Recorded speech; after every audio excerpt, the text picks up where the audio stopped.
Hamish, thanks for joining us today. Obviously, knew each other for years and helped me a lot with my own coaching career.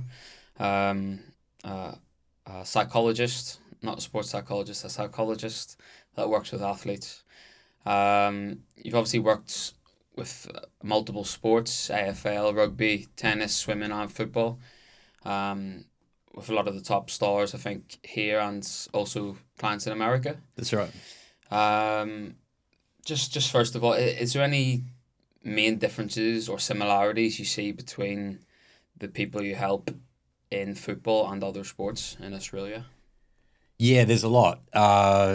It's a really good place to start because I find that regardless of the code, either it's adolescence or as they get into early adulthood, athletes that have good systems around them, whether they be coaches or just good systems to manage state of mind when they're playing or performing, those athletes really tend to flourish and have a slightly longer longevity about what they're doing, either on field, in the pool, on track, whatever their sport might be. So I think there's some similarities there in terms of how they approach what they're doing in terms of performance. Yeah.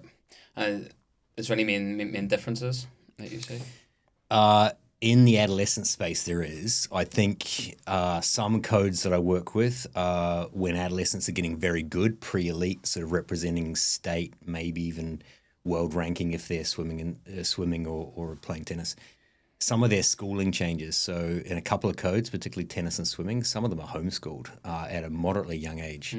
And that has quite a significant impact, I think, on just the system of their adolescence identity, who they engage with, how many hours they then attribute into their sport. So obviously if they're homeschooled, they tend to do a lot more training. So if they're in tennis, for example, they're hitting a ball for many more hours than a kid who isn't being homeschooled. So I find that changes. And then if they're in a US college system, regardless of code, I think also if they're young in that system, 18, 19, the amount of hours they're doing in their code increases exponentially as well compared to, say, someone who's still working or not in a full-time university system. I was actually just reading about homeschooling last night, now that you mentioned that. So if we focus it back to Australia, is there many people homeschooling in Australia to make their sports dream happen?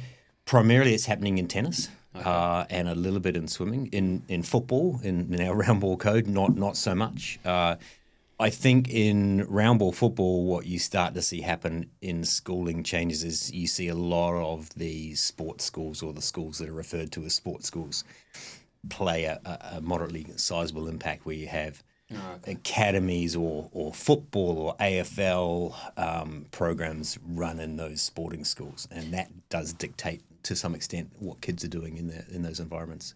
And do you think is there a difference because they're individuals in their team sports? Do you think this is that why there's more homeschooling going on that way, or? I think so around that component, and I think also perhaps it's easier for a tennis player, a junior tennis player, to quickly move in and out of a training environment, whereas in a team sport, if one 14-year-old footballer needs to go and do training, often that involves a squad, and so it's less available to go and do that.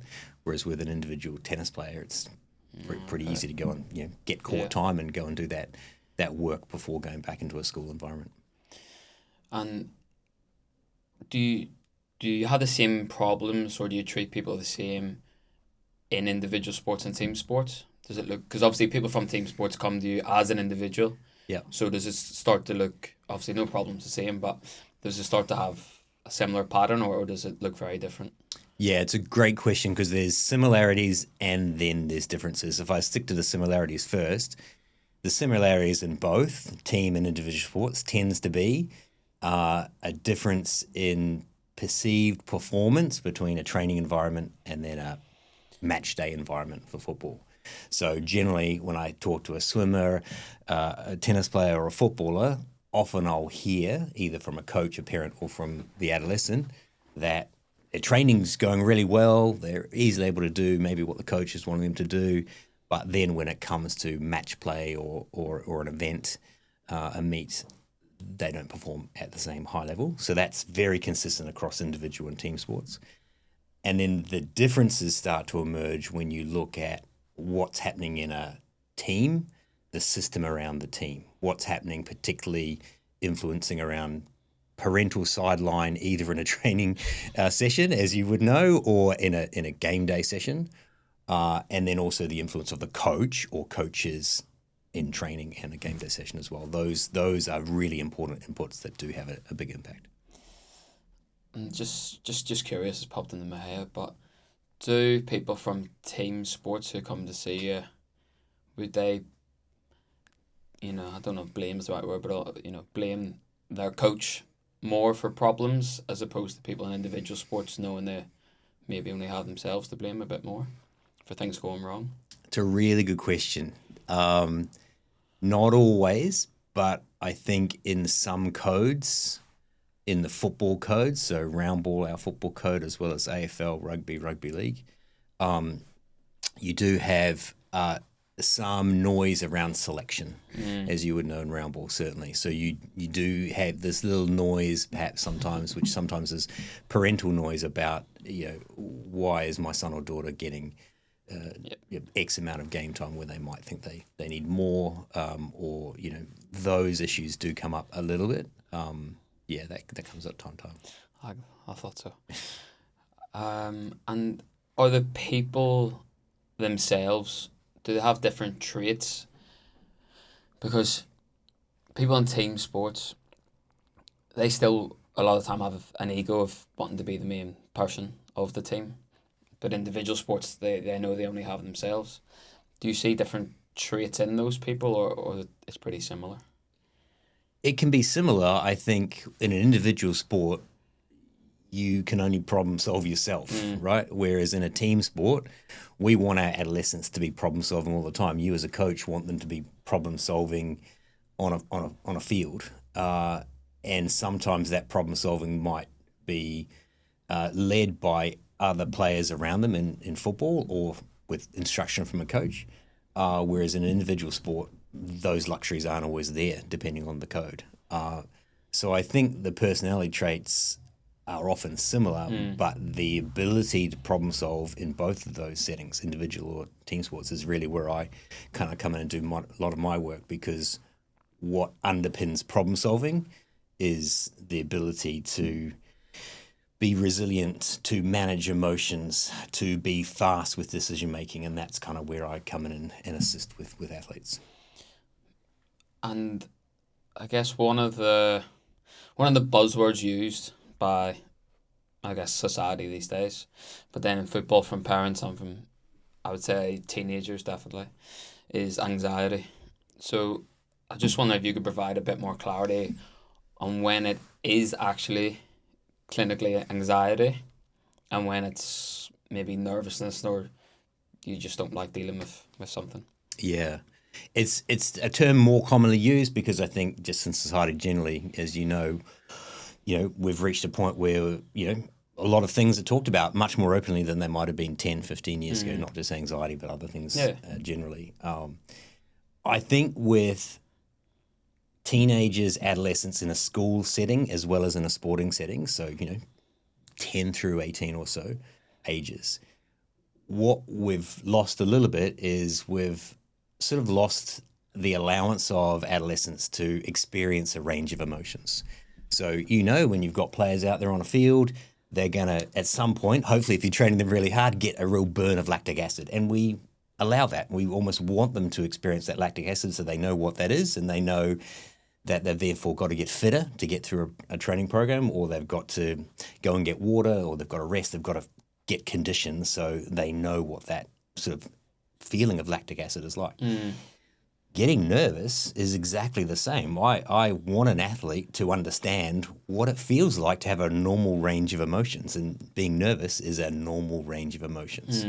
So, and often before, we don't experience it, or an adolescent doesn't experience it as much before training, but some might. But certainly game day, big moments, set plays, pen kicks, corners, those kinds of moments in a round ball game, players were going to get more nervous. That's a normal range of experiences. And I think we've probably shifted away a lot of our parenting and school advice sometimes to say we don't want those normal range of emotions to be presented. And so therefore often there are some techniques or preferences to almost eliminate or lessen that normal range of experience. I'm someone who wants adolescents to know what those range of emotions is like, and then give them some tools to manage that. So the grey area is when nerves become worry, and then we think a lot about the worrying thoughts, and then the definition of anxiety is when we worry about those thoughts. Yeah. And so it's a grading spectrum. So I'll want players to understand what it is like to be nervous, but then I want to give them tools. We call it metacognition, where they are aware of what their thoughts are. And when we're aware of what our thoughts are, then we can actually manage those thoughts. And then I can help them. How do they manage those so they can still make decisions? Are they going to take a pass on or run into space for a round ball, for example? And I give them tools around that so they're not anxious about those moments. They're just concerned about performing that well. And if they're aware of those thoughts, then they can resolve those thoughts pretty readily. I think a great point you made is you have to have a bit of nervousness to be able to perform. So I forget his name, but I was listening to a boxer yesterday on TalkSport, and he was nervous before every fight in his career. He couldn't sleep, like he felt sick, and he won every single fight except one fight where he didn't feel nervous, went to sleep and slept all night good, and he woke up relaxed, and that was the only one fight in his career out of 50 that he got beat. So I think that's a good point, that you're supposed to have these feelings and have that knot in your stomach, especially before the whistle blows for kickoff. And then once you're playing, obviously, if you do the correct preparation, like you said, and know how to manage your feelings, then it's game time and you're ready to perform. Yeah, everyone's a little different around that. So some players, some adolescents, athletes will feel that a little bit more than others, but still within a typical range. And that's that understanding of what that emotion is. And I'll encourage an adolescent athlete in particular just to be able to name that, because sometimes an athlete will get really nervous, that will tip into a situation where they don't perform as well, so they don't take a pass and they take it too heavily or too light, and so they make a mistake. And if they aren't able to name what that emotion is, I feel nervous, or I feel angry, or I feel something, then that's the first step where they're not able to actually then regulate what that is. So I really work with an adolescent really simply just to get them to be able to identify it, so they then can have metacognition or understanding of what that emotion actually is. And just going in a little bit more, I know there's lots of examples you give, but in terms of the preparation for nervousness or anxiety, let's say either through the week or pre-match, is there anything that you would recommend? The most important thing, I'm smiling because I know I've said this to you before, and anyone who might be watching this who's worked with me will know that the central first intervention that I'll generally always go to, because it's such a foundational part of resolving and managing that load, is how we breathe and breathing. And lower diaphragmatic breathing is a readily available tool in football because you can do it in a really short amount of time, 10 seconds. And there are lots of moments in football where there's a breakdown in play, a stoppage in play, on the field where you can do that. And I've worked with A-League players, even in centre-back positions, certainly lots of goalkeepers where there's lots more breakdown, but even strikers who are on the ball, midfielders who are moving a lot on the field, who will perform lower diaphragmatic breathing in a space of 10 seconds to manage that load. It's a really good connection between brain and lower diaphragm, which reduces that load that we experience from nerves into a concern that we're going to make an error, which is obviously what is generally attributed to nerves. That as a foundational practice is so important that in many of the clients I work with, even if they're top 50 WTA players or playing professional soccer overseas in Europe, they will have that as their first and go-to process, either on field or certainly off field, under the sheds as they're getting changed, those kinds of things. They're doing that work. And just in case for anyone that doesn't know, lower diaphragmatic breathing. Is that the term? Yeah, Just a quick. so that's the term. So we're watching on screen now. If you and I take a big deep breath in, we're going to get oxygen into our chest because that's where our lungs are. And when we see athletes do that, we generally see their chest expand and their shoulders rise, and that's a very effective breath. And you'll see penalty takers often do this, and you and I have talked about a few Liverpool players doing that in the past. That's a good technique and it's an effective one. A slightly better technique is when we have that big breath and we're actually getting our lower diaphragm, which is where our belly button is, to expand. So it's almost the reverse way of breathing that we're doing now. So rather than getting our chest and our shoulders to go big, we're actually getting that middle-aged belly, which we're allowed for 10 seconds when we breathe. At no other time we're allowed it, but we're getting oxygen to that part of our body. And the reason we're doing that is because our brain is sending signals when we get nervous down to that part of our body, and we're trying to reduce the intensity of that signal with lower diaphragmatic breathing. And just for any kids watching, I think a good example, I hope it's the right term, but is the Superman pose. If you watch, maybe not Mo Salah's penalties recently, but his ones in the past, what he does, he stands with like his hands on his hips and does the breathing like you said, and that's him in a high pressure specific moment, calming him down, I guess, so he can perform properly. Yeah, he's a great example because he's doing two things. He's definitely breathing, and he's doing that breathing in a highly regulated way, and you will see his lower diaphragm expand. With that stance, what I think he's also doing, he's getting a kinetic sense of his body. So it's interesting that he has his hands on his hips. What he's doing there, I think, is probably just getting in touch with what his body is about to do, and just establishing a neutral kind of position before he then takes that penalty. So they're both very effective ways of managing the load of, scoring in that moment. So we talked about the preparation and then in the moment, I guess, and then coming out of a match, let's say, is there a review process to help? Because I guess preparation for the next game starts with the review of the last game. Is there anything that simply you could explain that would help?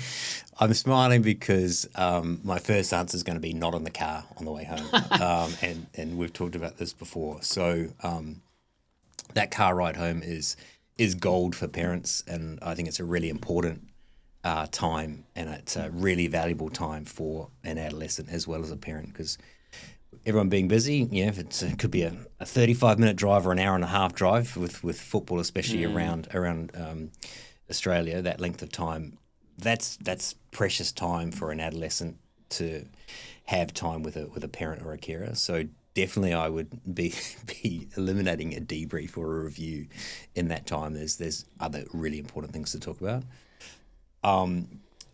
What's most important in a review is this idea about, and it's often used and thrown around in athletic circles, is around process versus outcome. And it's really simple to say those terms, but they're as important to my viewpoints as breathing. And so if we take an example of a game where you have a midfielder and the team might have won 2-0 or they might have lost 2-1 or whatever the result is, that's obviously the outcome for the match. For the midfielder, the outcome might have been hundreds of touches. It might have been how well they ran into space. It might have been how much they used their voice. It might have been 4 or 5 other things. That is the first level of process that I'd want debriefed by a coach and say, okay, sit down and go, how much were you running into space? How much were you using your voice? I then want feedback at a lower level to that. So if our midfielder wasn't running into space as much as you as a coach would want, I would want that midfielder to know why not. What were they, from a process perspective? Was it because their first reaction wasn't quick enough? Is that the space? Is it that their game understanding wasn't there, and so in certain moments they weren't aware that they should run into space, for example? Is it that they thought they were positionally not in the correct space? So I'd really want a coach to work from high-level outcome down to process, and again down to process, to make that feedback as narrow as possible, because that's where an adolescent can control. they can go to training and they can think, okay, I need to improve my reaction time, or I need to determine where space is in game scenarios, and that's the space I need to find and go to. That they can work on, but they can't work on a holistic idea of, I'm just not running into space well. Just so people know, Hamish obviously very well qualified, very well experienced, but he's also experienced in being a parent of a son who's been through the NPL system and now with an A-League academy. So this isn't just him speculating what research says. This is your actual experience as well. I have to put that to the side, and I'm sure my son would hope that I do, and I have to draw a really high boundary between me being a dad and my professional capacity. So I try to as much as I can, but obviously it's hard. Every parent is invested in their children in various ways, whether it be academically or in a sporting context. But I try to try to keep that on one side of the fence. That's for sure. So sticking with parents, if you're listening, I'm not coming for you. I'm not attacking you. I'm just trying to help you. I'll give a couple of examples first from me, and then you can let me know your thoughts. So I think parents can increase anxiety or nervousness within their children. That if they were calmer, the child would actually be calmer. And I had a mother approach me after a training session one time a couple of years ago with an under 14, 15 team. And she told me that I'm giving her whole family anxiety. Even at the dinner table, they feel like they don't want to eat dinner because they're that anxious, because I'm not playing their son enough on a game day. And it just really opened my eyes to how much parents can affect what's happening. Then I also see at the younger age groups how anxious and stressed parents are. Like I'm talking under 8s, 9s, 10s. And we've done this in previous episodes about what club they need to be at, what league they need to play at, and you can see how they behave and talk and how stressed they are. Then it can feed into the kids as well. So that's just my anecdotal experience. Do you have any thoughts of proper literature or research, I guess, that would support or deny that? Yeah, look, it's a tricky one across any code, football otherwise, and I hear lots of parents when I sit and watch, community or pre-elite or academy sport, and a lot of parents sort of talk about, this code, the parents are worse, and this other code, parents are worse, and I take all that with a grain of salt. And I think, first of all, parents have a role to play in the home. And then they have a role to play, in a school environment and in a sporting environment. So they definitely have a mediating effect, positive, not so positive, or somewhere in between. So that affect is definitely there. Adolescents, depending on the age of those adolescents, form their identities based on any influence around them. Their friends, their schooling, their parents, extended family. What happens when they're with other boys and girls of that age in other environments, like at a football training session. So their identities are, over time, always forming, being influenced by all those things, social media, all those things. What I love telling parents is I try to link some good psychological theory to really good tools. And Craig Ferguson was a great, or still is a great comedian, talent show host, and he had 3 great questions that he asked during the middle of his stand-up comedy routine, which I use regularly, attribute to him because they're really good questions, which I'm going to give to you, and I'm going to then link it back to some psych theory. So he sort of paused during one of his stand-up comedy sessions and sort of was talking about some world events, and he said, I use these 3 questions to determine whether something needs to happen. The first question I ask myself is, does this need to be said? And it's a really good starting question. And many parents, in the first place, when they're sidelined, they think, something's happening on field. I feel I need to say something. And that first question is a really important one. I'd encourage anyone, parent, carer, coach sometimes, to think about that question, does this need to be said? And I'll link it to psych theory in a minute. Second question is, does this need to be said by me? Which is an even more important question, because often something might need to be said, but who's the right person to say that? Is it the coach? Is it the parent? Is it a teammate? Is it someone else? Is it actually an uncle or an aunt or someone that actually makes that conversation easier? And the third question is, does this need to be said by me right now? Exactly. And often with parents especially, who are very invested in their child's performance sideline, want to say something in the moment or immediately afterwards in the car ride home. And those three questions are excellent questions because they really link to two really important psychological theories. One is around emotional regulation, which is that, that ability to kind of have an emotion that we have as an adult, as a parent, and then decide whether or not we are going to sit with that emotion, or do we need to react and respond then? So that's sort of getting to questions 1 and 2.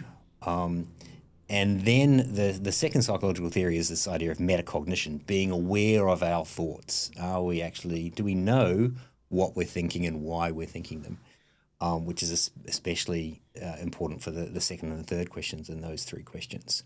And again, when we have a big emotion, whatever it is, happiness, sad, joy, anger, frustration, those three questions can be a really great way of just allowing time, space as a parent or a carer to kind of manage emotions, manage our thoughts, and make some decisions about what's the right way to sit with an emotion and decide whether or not I need to do something about that emotion then and there by me or not at all.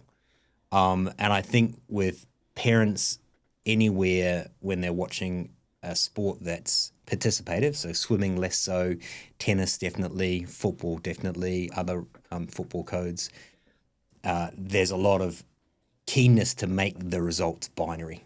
Get the ball, score a goal, stop a goal, make a pass. And when we're looking at what's happening on field in a binary notion, a lot of those emotions start to come because, I hear it when I'm sideline listening to parents. I hear them. They'll instruct a player, a coach, a referee sometimes. And I think those three questions are really invaluable to kind of help someone manage that sideline process.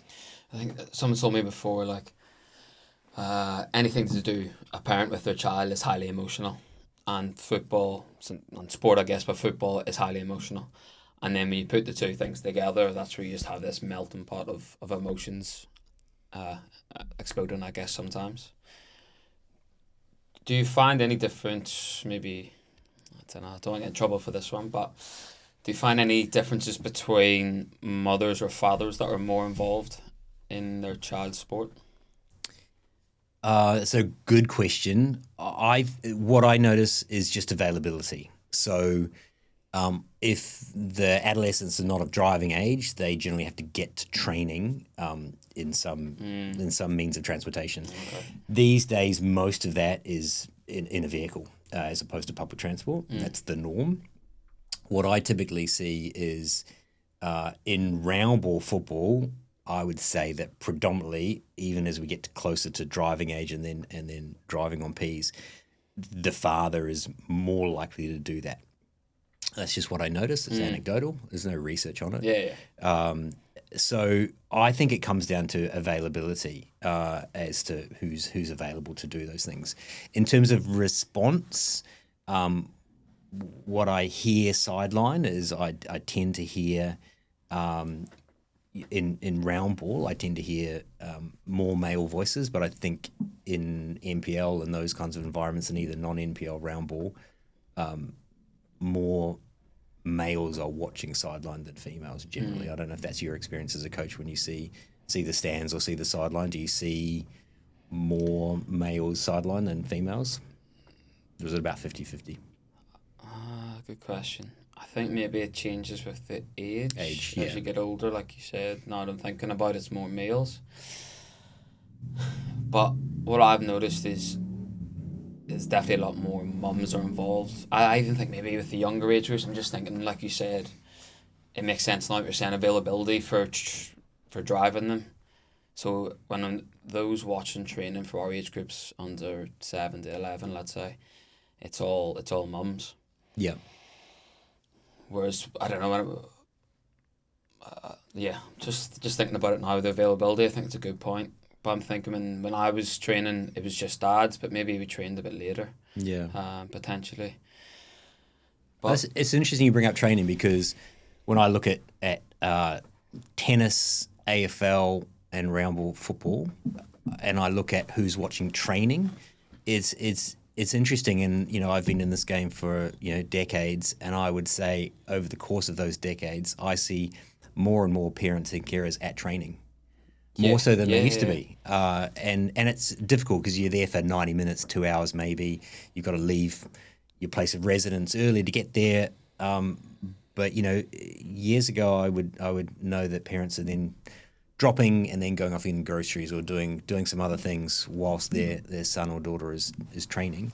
I see that happening less and less now, where the parent or carer is sidelined during training, and I'm sure you're experiencing that across the years as well. And that I think adds another layer of potential intensity to an environment where, in a training environment especially, adolescents just wanting to hopefully learn, hopefully have a bit of fun with a coach as well as players and try out some things. So, as much as it's very difficult from an administrative and scheduling perspective from a parent or a carer, I'd always encourage, a parent or carer to kind of, go and do other things, go and go to grab a coffee, get some groceries, Have some do me those time. other things, go to the gym, do something whilst your child is training. Definitely, have some game time activation and be pitch side. I don't know if it's just like where I'm from or times have changed or what. But when I was growing up playing, and this is just me looking back at it now, but it was like dads came to football and mums didn't come watch football. And I remember like my mum came to watch once and the tackles were flying in and like she couldn't deal with it. She's like, I'm not going back to watch that. And she doesn't care about football, right? So I guess these things maybe have evolved.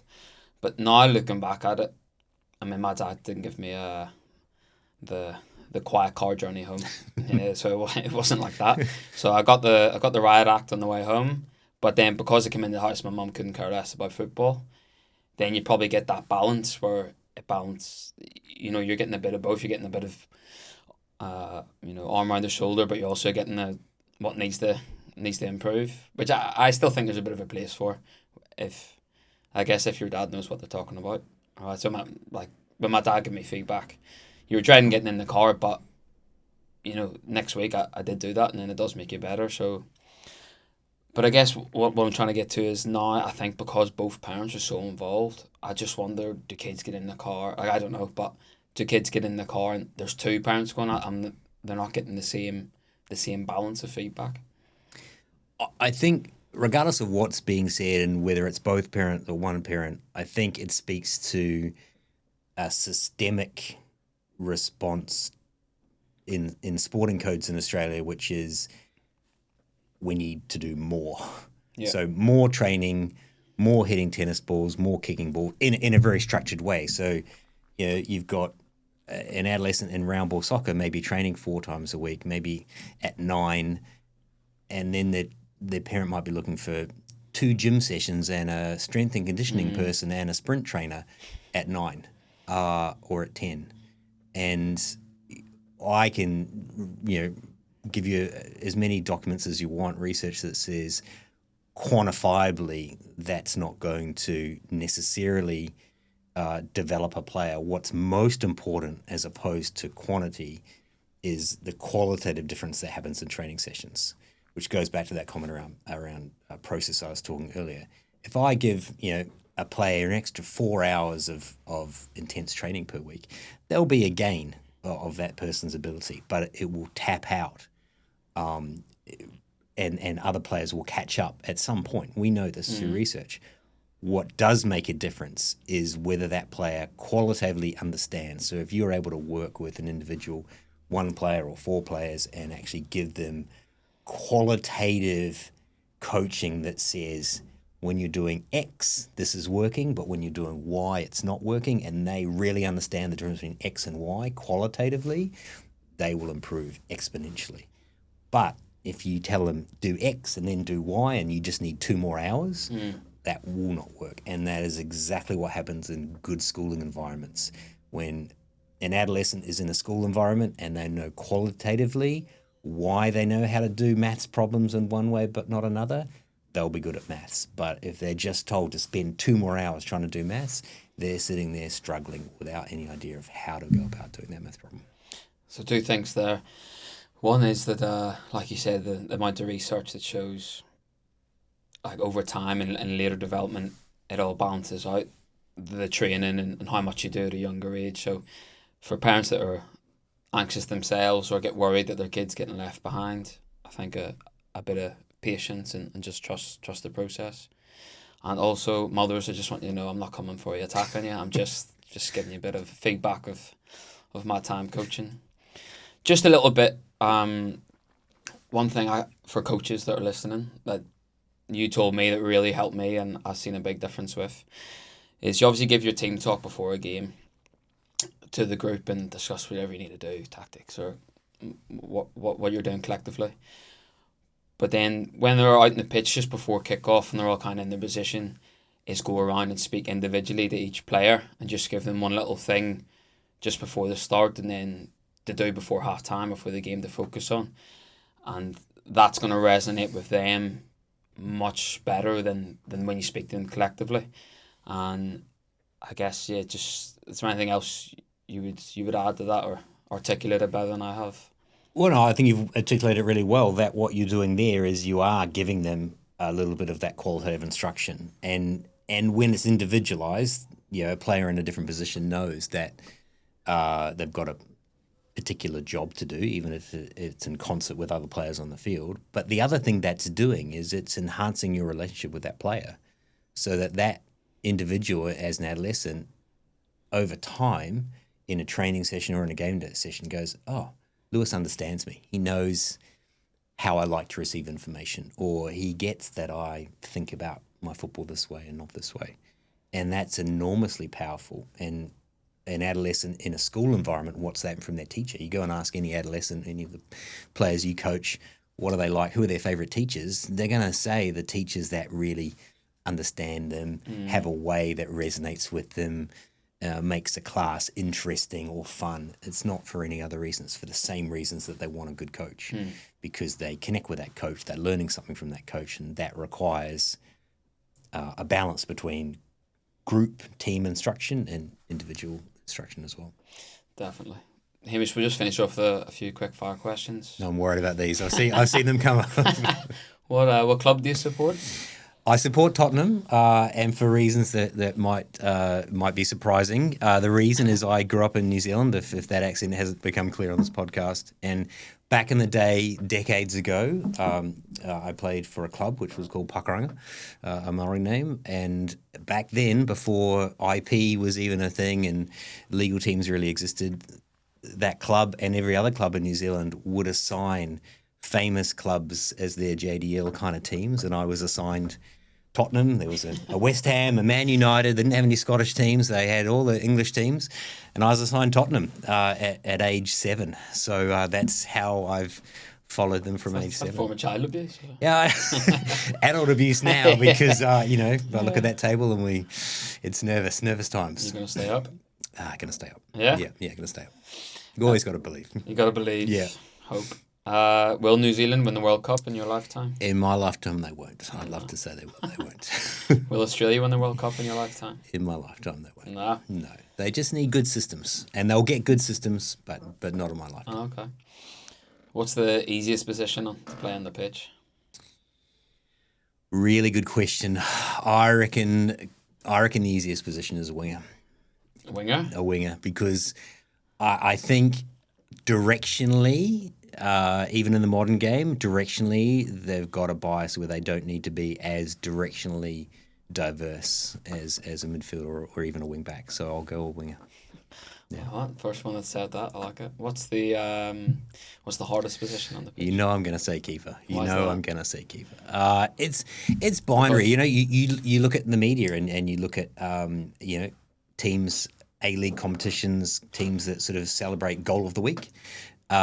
Is not as many that really celebrate save of the week. You know, it's a tough, unique position, and a lot of keepers are different breeds on a soccer field as well. You know, they're not the same. They sort of act differently. You know, That's one way to talk about your son. Yeah, that's true. That's true. They're a different breed, and I love them for it. They approach the game differently. Their voice is different. How they see the game is different. So I think it's tricky. Hamish, thanks for joining me today. I really appreciate it. Mate. Good to see you.